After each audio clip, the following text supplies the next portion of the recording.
Hi everybody, this is Rosine and your story, my inspiration podcast. Guess what? Today the Keza is really back. Hi everyone. How are you, Keza? I've been good. How are you? Good. How was the drive? It's long. It's like an hour and some minutes, but it's okay. I know. I'm glad to see you though. I know. I'm glad that you came and I'm Yeah. glad that we have this conversation again. And to be honest with you, last time we had that conversation, like the interview we had last time, it was pretty good and people liked it. That's why she's back here. Yes. So we've been talking about like genocide awareness and stuff, and she's from Congo. where I come from Africa, and we have commonalities of stuff that we went through together. Today we're just gonna have a conversation and sit together what is genocide is, her experience, so we can share and learn. Because if I was in Rwanda, somebody like Rwanda is a big country. I was in Kigali city or Gitarama, or somebody else was in Kicukiro, stuff like that. She was in Congo. So we're gonna just see what her experiences, what she went through, what lessons to learn from this successful story. We have resilience, we have moved forward, we moved on, and that's why we are here to tell our stories, to inspire people. If something is not going okay today, if you went through atrocities, so that you know you are alive. That's what counts right now. So without going through a lot of details, let's start. How are you? How did you get here to United States? Oh, good. Before we actually go on, I think we should mention that we're filming on both cameras, my camera and Rosine's camera. So you're gonna see our eyes like, looking different directions because we're trying to catch both cameras. But I just wanted to mention that so people don't think that we're not paying attention to the camera. But going back to your question, can you ask again? Because What happened to your brain? It's called mommy brain, but Good excuse. Yeah. I don't have kids, so I don't understand that language. you will but get there one day. in the future. So I'm talking about how did you get here? Like, what is your story? Oh, okay. So getting here for me was definitely a journey because I came to America not by choice. I was a kid, first of all, but I came here because I was a refugee. I came through the resettlement program for refugee people. So yeah, that's how I got here. What happened? What made you a refugee in the first place? Yeah, so what made me a refugee was there was war back home, and we were not safe. Obviously, we went through a lot of stuff before we can even come to America. And so because of the war, we found ourselves in America after we went through a long time being in prison. And then getting out of prison, we were able to go through a process through the program, the refugee program they were offering at the time, and that's how we got here. I'm sorry to hear about the prison part. Can you share a little bit about the life in prison? What happened and how did you get there and how did you get out there? Yeah, of course. So before prison, actually, we used to live in Bujimai. And so my father was a businessman. He sold cows, which a lot of people from my community did. So we lived fine. Like, I was a kid, I didn't see anything wrong at the time because I was young. I didn't notice anything, but some of the things that I can remember was I used to go to school. I think I started like kindergarten. And so, but one day, my mom and my big sister went to the store. They went to the store like a normal day. There was nothing wrong. And I remember that night they didn't come back. And my dad was out of town doing business, and my older brother was in school in Lubumbashi. And so it was just me and my other older siblings, and we were home. And my mom didn't show up, and my sister for the longest time. And we got worried, but we didn't know what to do. And so later on that night, that's when the soldiers came. They came and broke into our house. We heard them coming, so everybody kind of ran in the rooms to go pretend like we were sleeping. So we pretended like we were sleeping, but they still broke in the house and just start kicking everything and just coming into the rooms and like pulling us out of our rooms, waking us up. I remember we didn't even take anything with us. It was just the clothes we had on. They put us in a pickup truck, and they did that to us and many other families from my community. And so, yeah, that's kind of how we started. And so after picking up all the other families, which there's a lot in between that we can't really go into details because it'd be a long story, but we picked up all the other families, including my cousin's family and other like people from my community, like I mentioned. And so they took us to a prison, like a local prison, but it was a bunch of women. Like I would say all of us, we were about 90 people, mainly consist of women and children. And the men, they put them in a different room, like a different section for them, because for the men, the plan was for them to kill them. For the women, they kept us there, but the men, they would take them there, and knowing just that, kill them. yeah. And even they didn't kill them right there, they would torture them until some of them die maybe, or just keep torturing them until the day comes for them to be killed. So that's how we got to that first prison. It was in Bujimai, and then couple weeks later or couple days, I'm not sure, they transfer us to a different, it was like a what do you call, like a military camp where a bunch of militaries and their families lived. And so that's where they took us, but the men stayed behind, and obviously they killed them. That includes my cousin, whose family we went together, his children and his wife. And remember that my mom and my big sisters, we still didn't know where they were. Yeah, we still didn't know where they were when they transfer us to a different region, like Kananga. That's what it's called, Kananga. And that's where we pretty much stayed for a year and 6 months. Year and 6 months. Like, what was their life there inside? It was a prison life. Like, the way I compare it to is, if you know about the Holocaust, the life they were living in those concentration camp, that's pretty much the same thing for us. Torture? I wouldn't say they didn't beat us up. I don't remember getting beat for sure, but we were tortured in other ways. We were food. Yeah, we didn't have food, or if they give us food, they will give you, like, can I use this as an example? They will give like a whole family, maybe a family of 8, a cup of rice or couple cups of rice, and yeah, and we had to pretty much fight for our survival. And they would let us go outside the camp to like go beg for food and work for people, like the So you can have some money?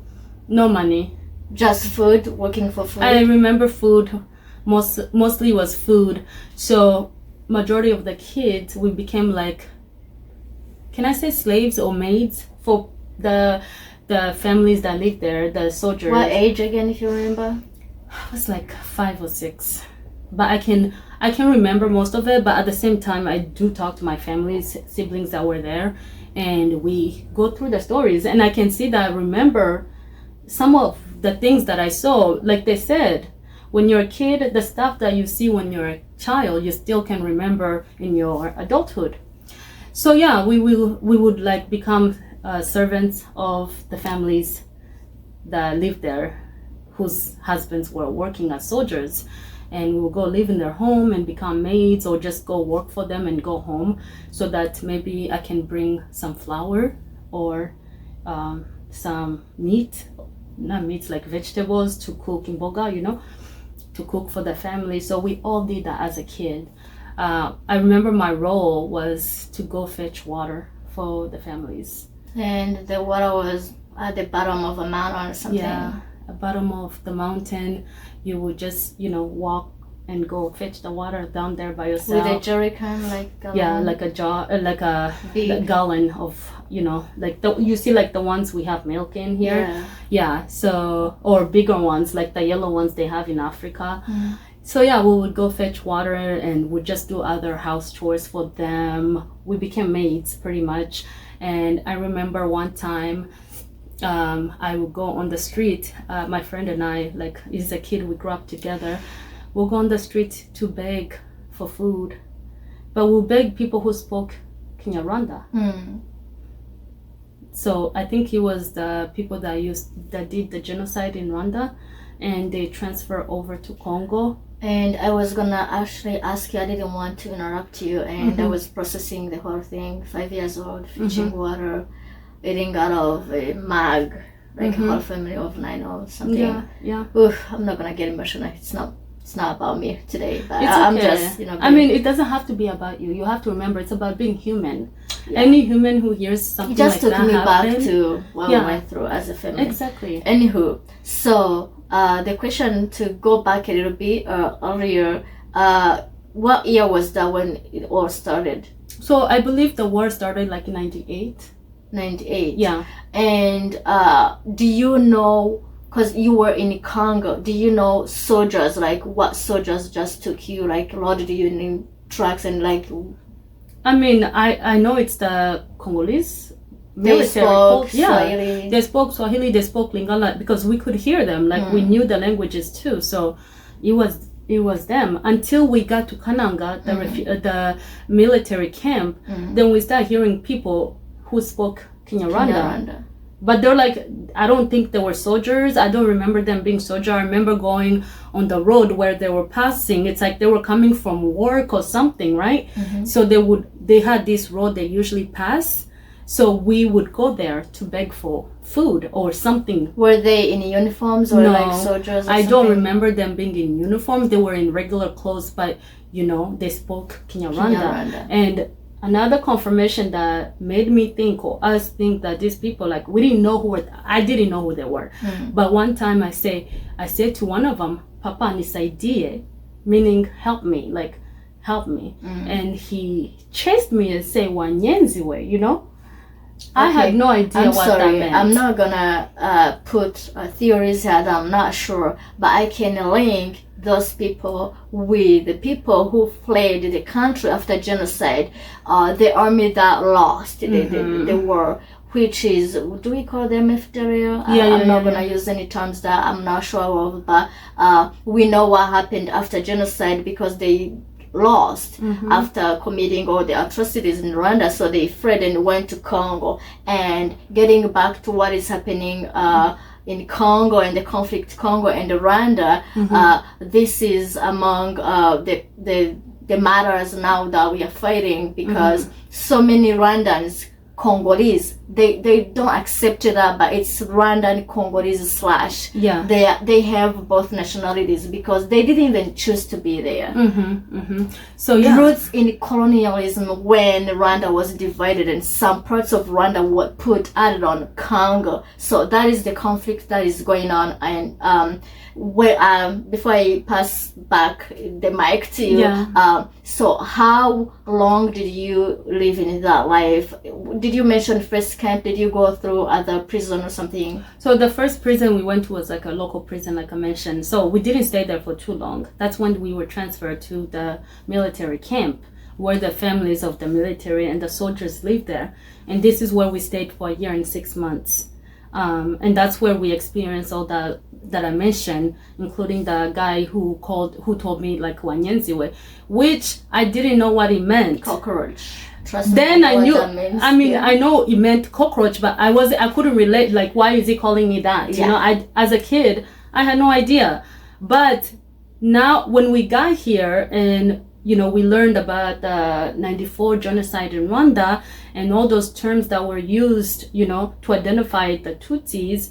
Okay, now I was like, oh, that's why they were calling me that, because obviously I am Tutsi. But at the time I didn't know what it meant. Because I was just asking for food. I said, Papa nisaidie, and he said, go away, wanyenziwe, like you cockroach, go away. I was like, I went home and I told my family, we were just like, okay, I didn't know what it meant then, but now I understand. So that's pretty much what the life there was. We did lose people. We lost people. We saw them, lose their life in front of us just because, nutritional issues or being sick, not enough food, not enough medical attention. We didn't have help. So a lot of people lost their lives in front of us, witnessing that as a child. You can imagine. I am so sorry. Before we wrap up this part where we talk about how you were taken from your own home comfort zone to go to prison at 5 years old without knowing where you're going and without food, without everything. So for the next part, maybe it's gonna be about a little bit again about how did you get out there and how did you get here and what story behind the resilience and stuff. But for now, before we conclude this part, what would be your message out there to people who went through this and to people who continue to deny what is happening in Congo and the conflict there? What would be your main message, and what would be if there was a way to stop this, like what would be your request to the whole world? Thank you for that question. I think that question needs to be discussed more often, especially by this generation like us, because I feel like the older generation don't understand. But if us, the younger generation, can come out and speak about it, which I choose to do, hoping that it's going to help a lot of young people, because the future is for the youth, right? So I think it needs to be discussed, and I think that people need to believe this kind of stuff happened, because I'm sitting here not making up these stories. This happened to me and my family.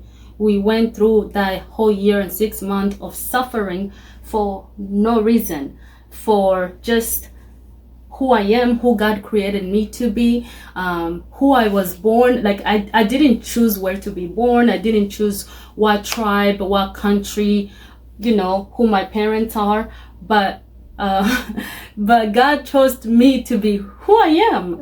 But we have other people who don't want to accept that, and so because they don't want to accept that, they're projecting their hate towards innocent life. Like a lot of innocent people die. Like I lost family members. We're still losing people because of who they are. So my message would be like, we're humans. We were all created in God's image. We need to respect each other. We need to love each other regardless of how I look, regardless my background, tribe. We're all humans beings. We're all humans. And that's my message. Like, we should learn to love each other. Like being Congolese and being Rwandan is not like being Tutsi-Congolese and being a Rwandan or a Tutsi is not a crime. Just like in America, do you see how we all live well with each other? We all from different backgrounds and tribes and countries, but you see how we are fine. Like I have so many friends. I have friends from all over the world, and we love each other because we're human. We bleed the same blood. So my message is treat each other with love and respect, not because you're from the same country, but because we're all humans. Thank you, Keza. I really appreciate you sharing the whole story. It's not even the whole story, because please stay tuned. We have part 2, because that is a bright, that is light at the end of the tunnel, and we're gonna do part 2. And please stay tuned. I just want to thank you for being for willing to share, because you are a living voice. You are a living testimonies. People who take cameras hop on just to say nothing's happening. It's like twisting stories. Please, we have people who experience these things, and we wouldn't want it to keep happening anywhere in this world. So please, this is Your Story, My Inspiration podcast.